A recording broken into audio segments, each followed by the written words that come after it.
Welcome on, my friends, to the sweet spot where IT leaders share the insight with other leaders and others that want to lead.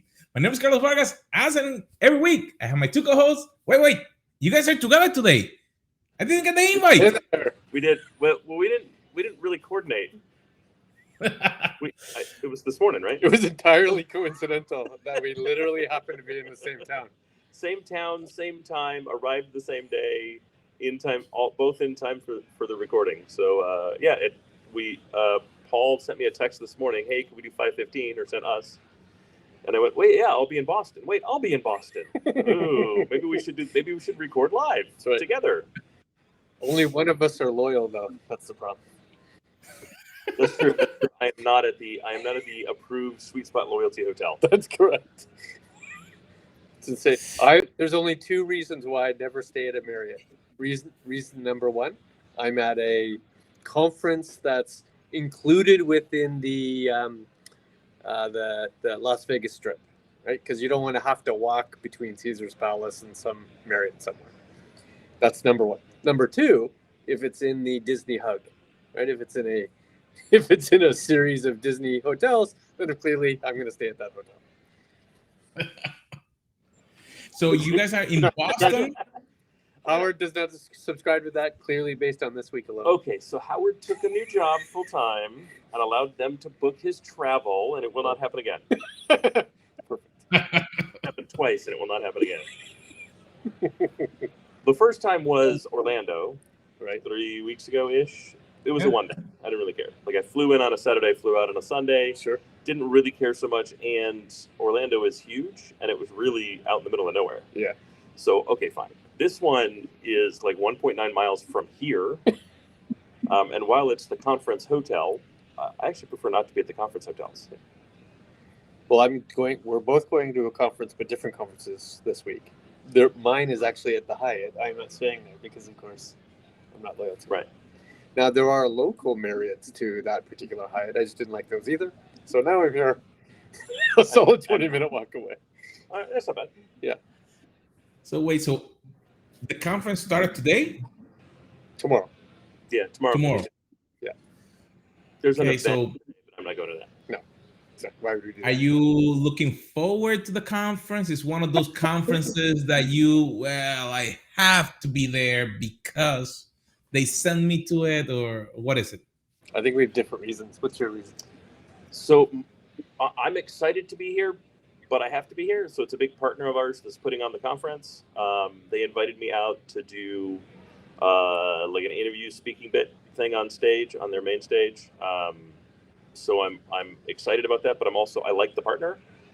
And so I'm excited about kind of using that voice to continue to build the relationship because it's somewhat new for the company. So I'm excited.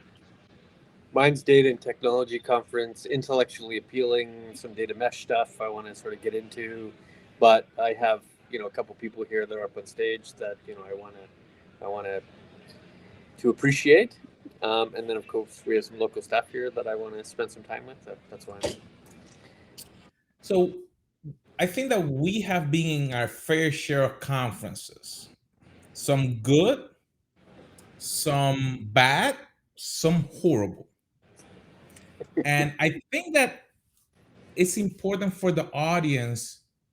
Why now that we can start traveling again, it's important to probably start cultivating again that skill set. We have spoken in probably almost every continent across all the three of us, in probably almost every language. Have you been in Russia also? I haven't done Russia. I haven't, no. No, I think but Africa. Fairness, I've always done it in English. Yes. I don't speak English well enough to claim a second language, so I'm just going to stick with this one. That being said, we were in LATAM. You were in that conference, right? Yep.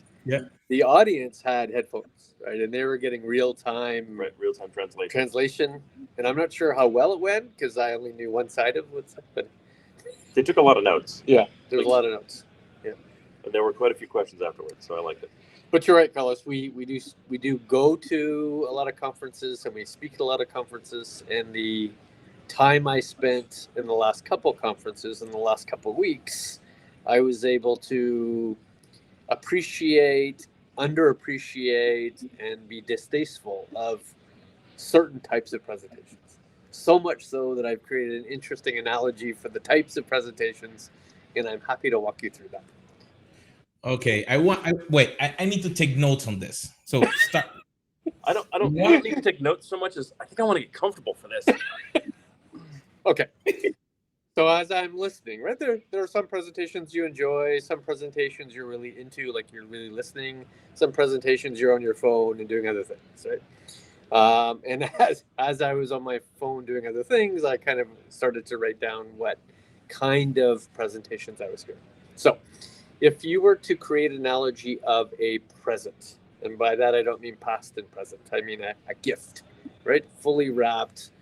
You don't really know what it is, but it's a present that I'm giving to somebody else.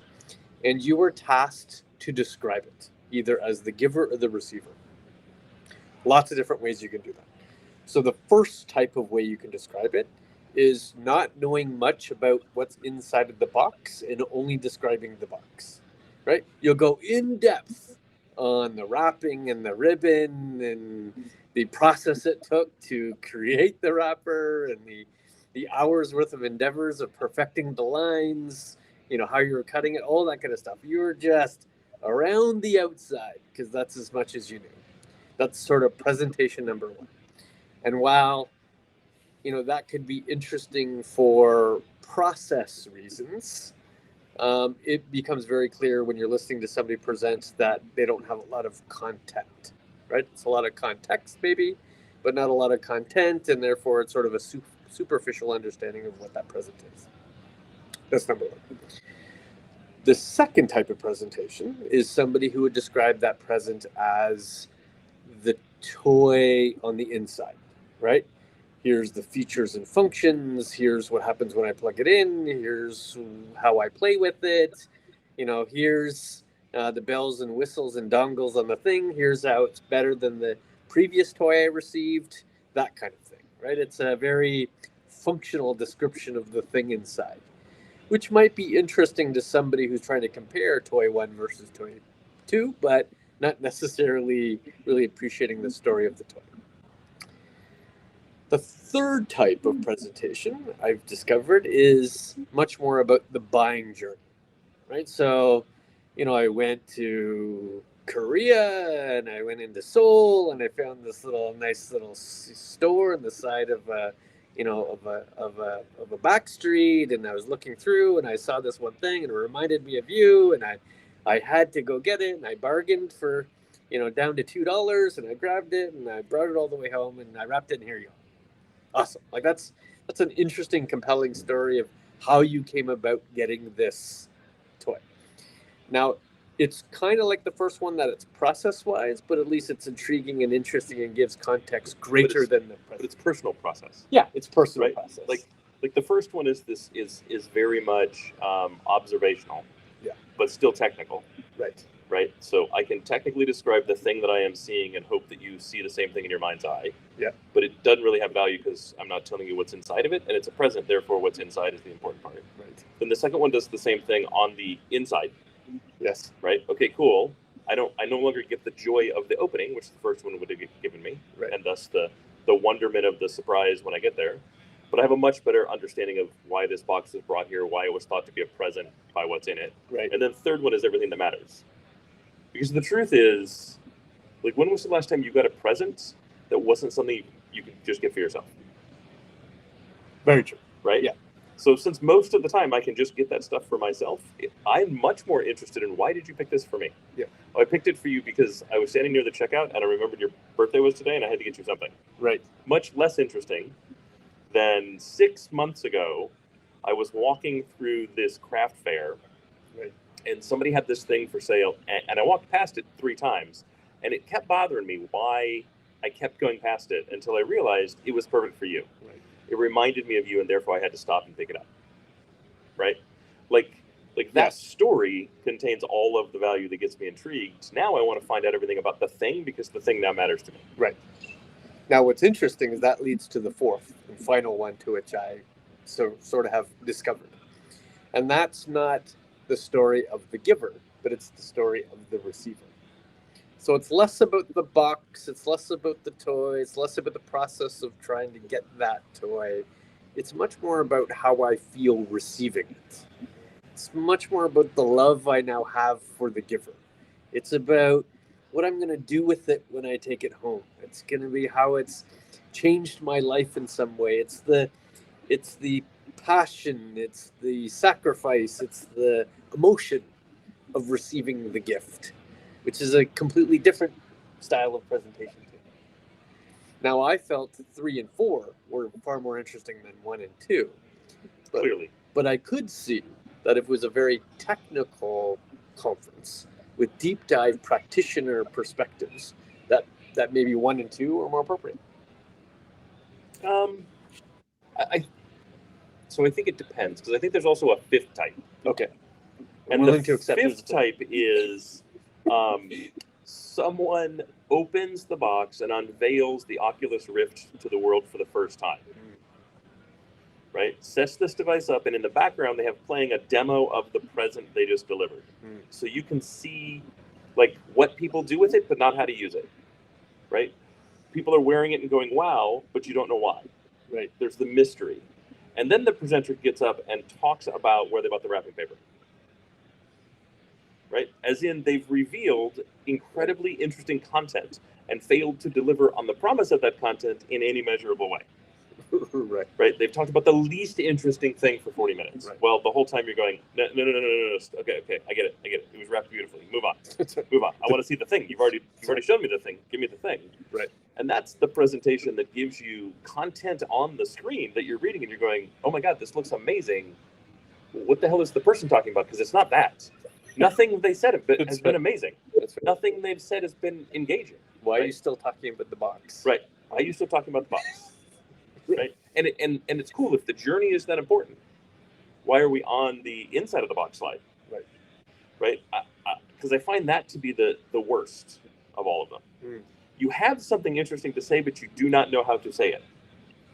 Right. Right. The first one doesn't have anything interesting to say it, but knows how to say it. Right. They're talking about the meticulousness of the wrapping paper and the history behind that particular design and blah blah blah blah blah. Right. It's interesting, but it's an inch deep, so it doesn't really provide you any value. Right. Okay. Well, like I could take that. If I get excited about it, I can go look it up myself. Smart enough to do that? Fine. Right. The second one assumes that you're a certain percentage along the journey. Right. You've already opened the box. You've already torn off the wrapping paper, and now you're looking at the thing, and now they're talking about the interesting and awesome stuff about the thing, about using the thing. So if we're all at the same point in the journey where we're ready to start using the thing, again, could be interesting. But if we're not all at the same part of the journey, that presenter seldom gets you to the same part of the journey. They just expect you to be at this place. I'm here to talk to you about the new HP NVMe all-flash software-defined storage array. Yeah. Okay, I'm not shopping for an all-flash storage array, so I don't know why I would care about that kind of thing. I find the first two to be very IQ and the second two to be very EQ. Much more so. Right. Even on the first one, I see that as I don't know enough about the inside to describe the inside, so I'm going to focus all my time on the outside. Sure. Right. You find that with people who are presenting with C's in their titles. Right. They don't really know what's entirely too often, yeah. Right. Or the opposite. You find a startup CTO that knows absolutely everything about the product, but except why anyone would ever use it for any reason. Right. Right. The first two are effectively technology for technology's sake, with different levels of understanding. Right. The first one brings you there. The second one executes, but they never come together. Right. You never get to see the full picture. You never get to see, right. You get to see the inside of the toy. You get to see the outside of the box, but you never get to see the toy built. Right. So I agree. I find them less interesting, especially because we have an infinite amount of information available to us. Right. I can, in 5 minutes, I can fire up a YouTube video on any product I want, click double speed, and I've in 7 minutes learned more than I could have in an hour and a half presentation. And I think that's fundamentally why I don't enjoy panels, because I don't think you can get much beyond 1 and 2. Well, it's not just, but that brings us to the other issue. Okay. And so that's really content. Yeah. Right? Because you're going to deliver on the content, whether you created the content or not. You're going to deliver on content that fits box 1, 2, 3, or 4. Yeah. Okay. So let's take all that off the table. Okay. right? Because the other piece to it that's really important is the person delivering the content. Mhm. You may not even be able to control 1, 2, 3, and 4. You may not be able to totally control what box you're given, right? Right. You can. You're CTO of your company. I can. Sure. I'm CTO of my company. Was that always true at all facets of your No. career? No. Many times I was given something to present, the words, the slides, the Right. everything. Right. Thou shalt deliver this. Correct. Yeah. And I never obeyed, but I still was stuck with the confines of the box that I was placed in. Right. As much as I wanted to fight it, I can only fight it within the box. Right. Because it was the box I was given. I couldn't create content that I did not have. Right. Right. Which actually might explain why none of my content ever fits the slides, because I get so used to dealing with other people's slides. Anyways, Right. I don't want to get off on a tangent. But really, the only thing that you have to bring then is the voice that you create. You own your voice. Right. Right. And so that does mean, one, you need to learn how to recognize what box you're being placed in. Mhm. Right. Two, you really need to learn how to present, because you can deliver a really, really, really well-liked number one. The whole audience will love it. Right. It will inspire them to go do their own research. It'll inspire them to see other content about that thing.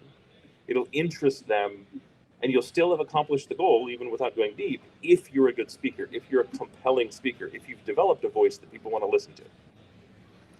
Now, is it the speaker or is it the topic? And the only reason why I asked that is because during the exact same conference, Dax Shepard was a presenter.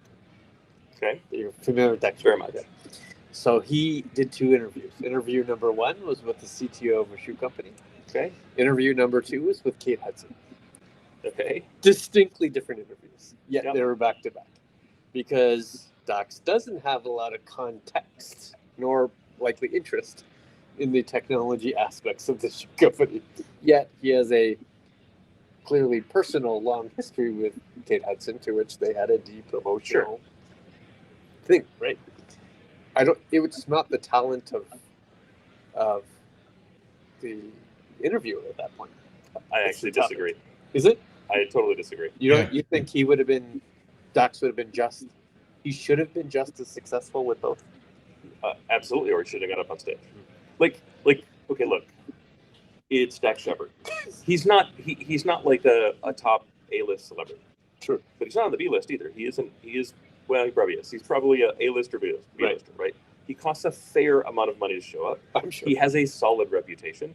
He's married to one of the most beautiful women in Hollywood. Yep. Right? A princess. A princess. He is probably more famous for what he says online and his personal life than he necessarily is for his professional life. 20 million downloads per pod. Right.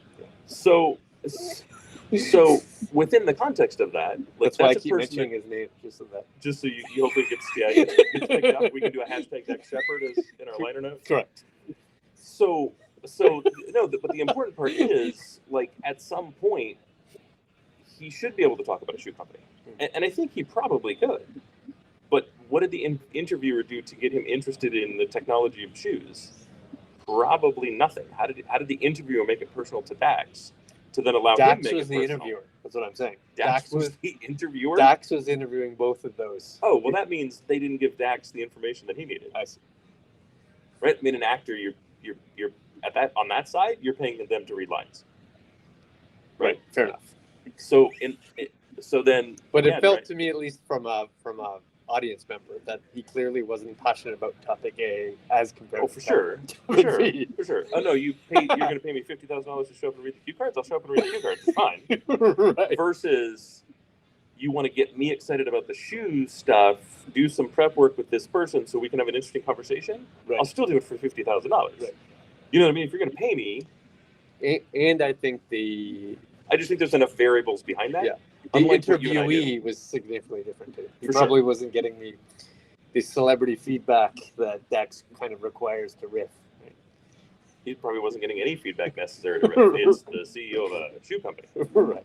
right? Like, I haven't seen a lot of compelling shoe company CEOs get up on stage. CTO, even worse. Oh, it was the CTO. Yeah. Oh, why would they do that? So So with all that, let me ask you a question. When our audience and the leaders on the technology field start, where do you think that they start their presentation career?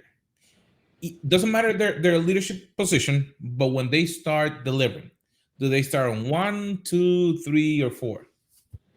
I think it depends on where you are in in your organization. I think everyone starts at either one or two, right? I think your first path is one or two.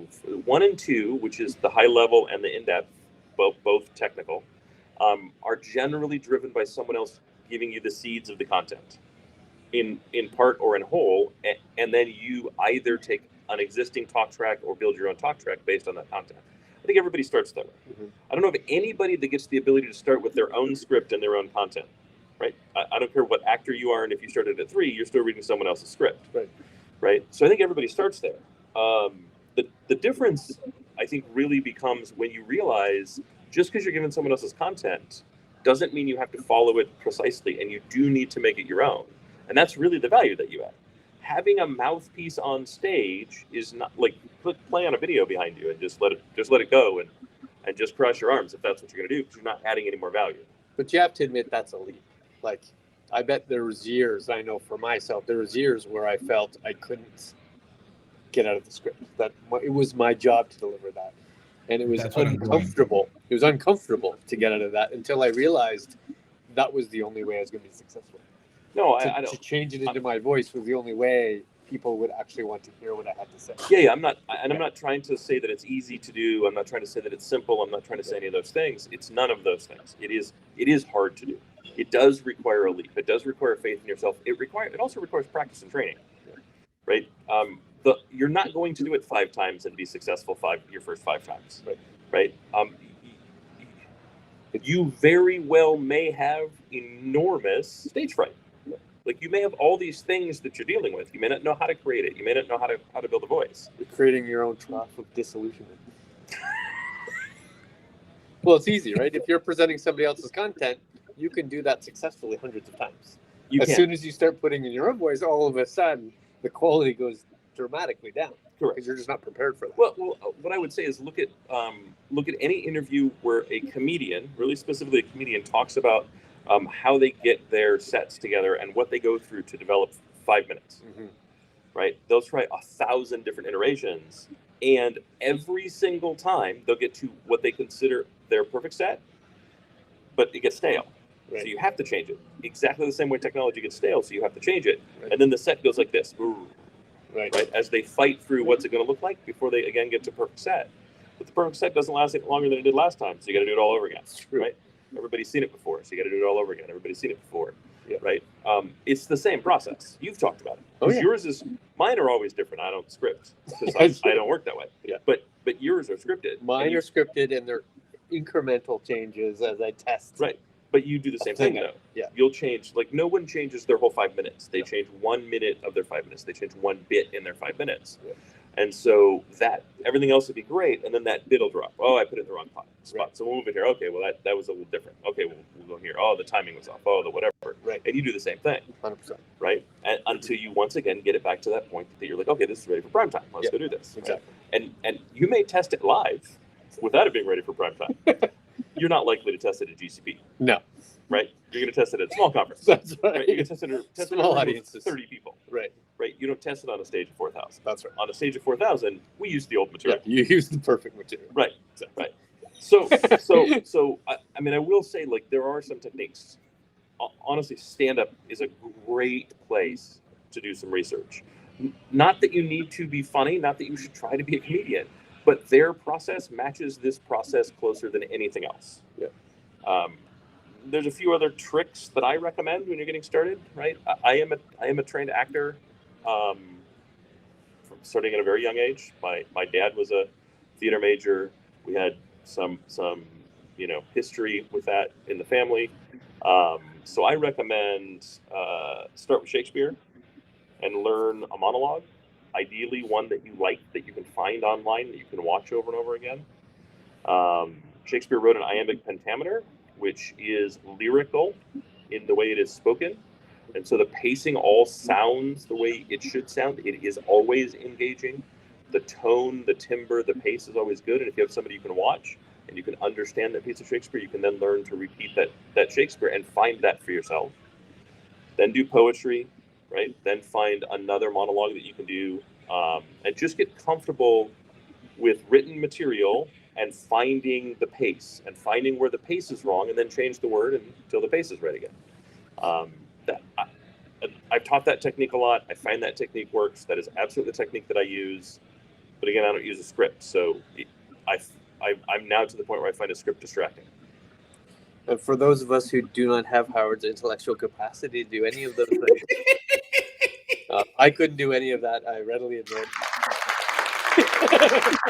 I wasn't trying to make it overly complicated. I can't do any of that. It's way beyond my capability. But what I can do, and what I could suggest anybody could do, is perfect a story of your own that you've told time and time again. You might have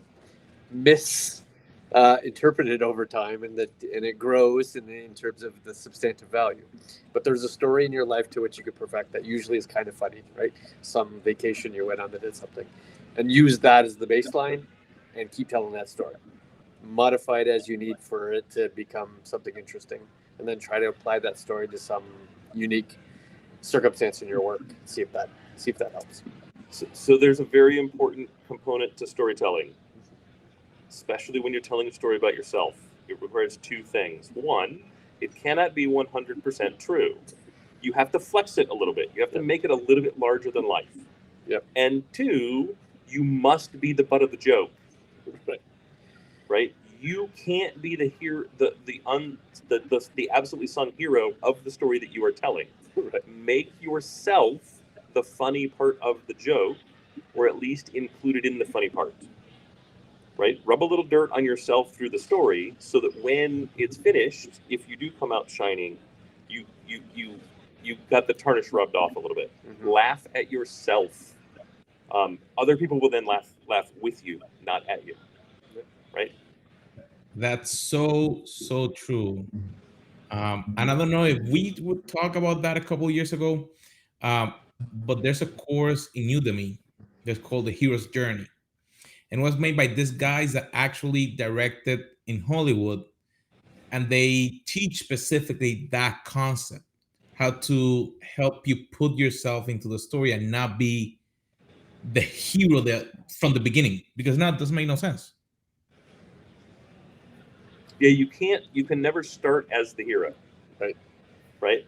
No one can come along with you if you start as the hero. If you start as the hero, what you're saying is you're better than the audience from the very beginning. If you start as a member of the audience at the same level as the audience, you laugh at yourself. They can then see themselves as you. They can now see themselves in that position, and your hero's journey becomes their hero's journey through the power of this amazing human thing called empathy. And immediately you have an excellent story. Immediately you're seen as one of them, but one of them that moved to where they want to be. That's actually one of the more challenging parts of starting a presentation.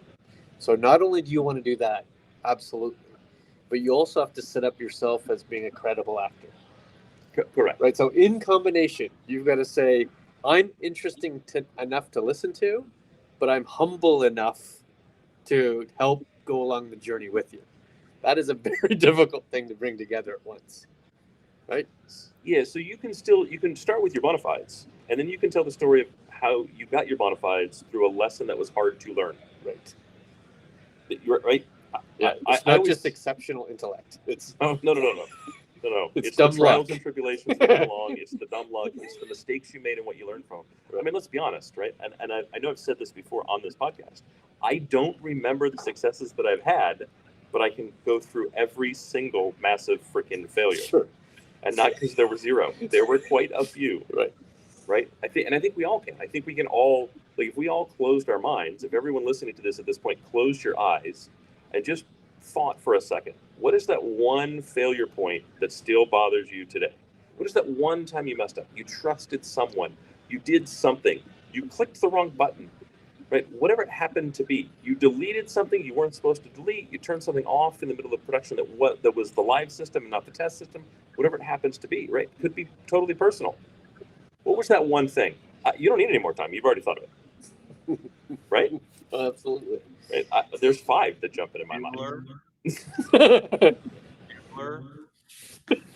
Carlos is ready with He is. He's good. But tell that story, right? Because everyone has one. You're not a failure because you have one of those.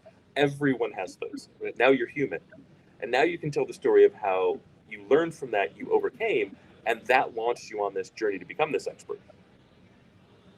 Right? Yep. So I know that we were talking about presentations at conferences, but how about when they come to deliver the presentation and you're the vendor and you're delivering that presentation towards a customer or someone that you're trying to do business with? Do we have the same, let's say, 4 buckets? I do it exactly the same way as I do it on a big stage. There is no difference Or for the me bucket? whatsoever. The only thing that I do that's any different, Carlos, is I try to make it a little personal for the customer, but otherwise, no, I do it exactly the same way. So, agreed, but I do perceive those 4 buckets. So if I was the buyer, I have seen those 4 different types of presentation styles. And again, while the first style would suggest that it's somebody in the sales hierarchy, right? The CRO is presenting, the wares of the customer, wares of the vendor, which is meaningless to me, or it's very down technical, practical, which again is not interesting to me. It might be interesting to Howard, but certainly interesting to me. What was more interesting to me was, well, how am I going to feel by implementing this thing? Right? What's the advantage to the team, the people, the culture of the organization by this thing you're trying to present to me? That's what was most appealing. That's what I was listening for. Yeah, how are you going to make me a hero if I buy this thing? Right. That's literally it. Yeah. Right. I will say, drop 3/4 of your slides. Drop 8/10 of your slides. Right. I get that you want to give the customer a bunch of information, and you may be told, "Hey, we use these as a leave behind." You know what's perfect for that? Put them in something called an appendix. After your closing slide, have another slide that says appendix, and then you can put all those slides in there as reference. I do that all the time, right? There are conferences I present to that are not professional conferences. I think we've talked about them. My last slide is a link to my GitHub that actually just contains the PowerPoint. And the PowerPoint is full of all the reference material that's been used, so people can click through it. You can absolutely do that professionally. When I get up on stage, I generally have 4 slides. If I've made the content, it's 4 slides. I don't need more than 4 slides. I don't care if it's 3 hours. 4 slides. Remember, the presenter's the content, not the slide deck. I'm pretty sure they could just be a white slide with no background. I remember the presentation that you did with the windmills. Oh, Do yeah. you remember that? Yeah. That like everybody was like, where did he get that slide? And he talked for the whole presentation about the windmill. But that is really interesting for our audience. 4 presentation types. Last question. Should the leaders learn those 4 styles first and then learn when to use them? Or should they only learn 1 or 2 of them? I think you should find what you're comfortable with and present it. Figure out if it fits in a box, figure out what box it fits into afterwards, right? So the first thing you need to do is get comfortable, right? Get comfortable developing that voice. Get comfortable being on stage. Develop a patois. Develop something that sounds good to your own ear and those close to you, right? Then you can be introspective about it. And the point where you get introspective about it is the point where you go, okay, well, I just delivered that in this style. Let's call that style 2. Right? And now you can think about, do I want to stay in style 2? What does my job require? And what does the job that I want require? Right? Because it may only, like, if you're not a people leader, right, and you're a junior, and you're a sysadmin, style 2, that's where you're going to live. You're just going to live in style 2 right now, right? You're going to stay in style 2 for a little while.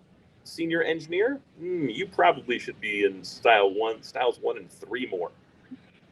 right? You really should now be getting into the journey and a little more out of the technical.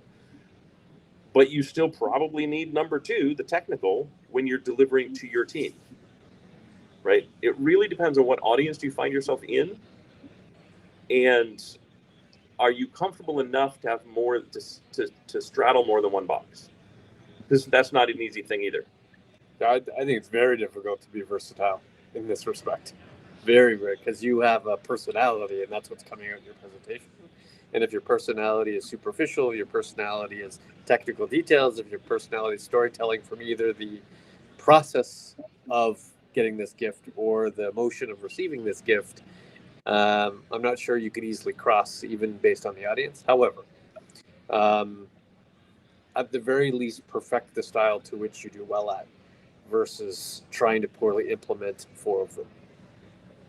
Yeah, the secret to success is simply being an expert at the thing. So I watched a video earlier today, and it was, I think the title was like "Holy crap" or something. I'm happy to send it to you. It's awesome, and It'll be in the show notes. It is a person in a tent, and it's at night, so it's a night vision camera, so it's just grayscale, and they are sleeping, and there are two cheetahs or three cheetahs in there with them, and all of a sudden the cheetah gets up and starts to walk towards the person, and they kind of startle.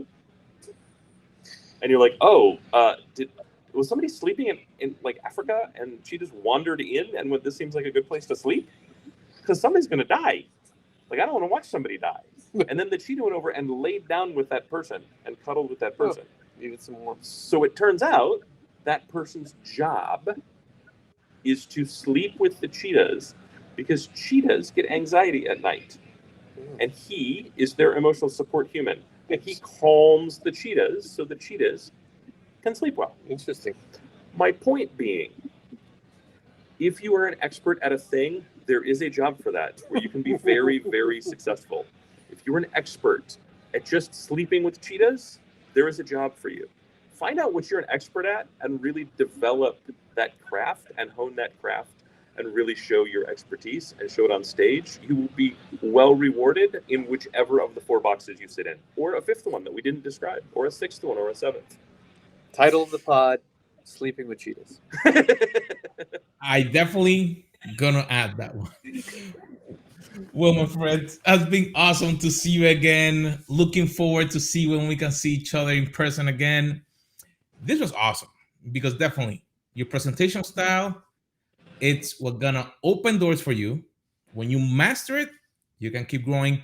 And it's really important, like you mentioned, to learn where you are in your career so you can do one style and practice the next one so you can grow. So my friends, we'll see you on our next episode.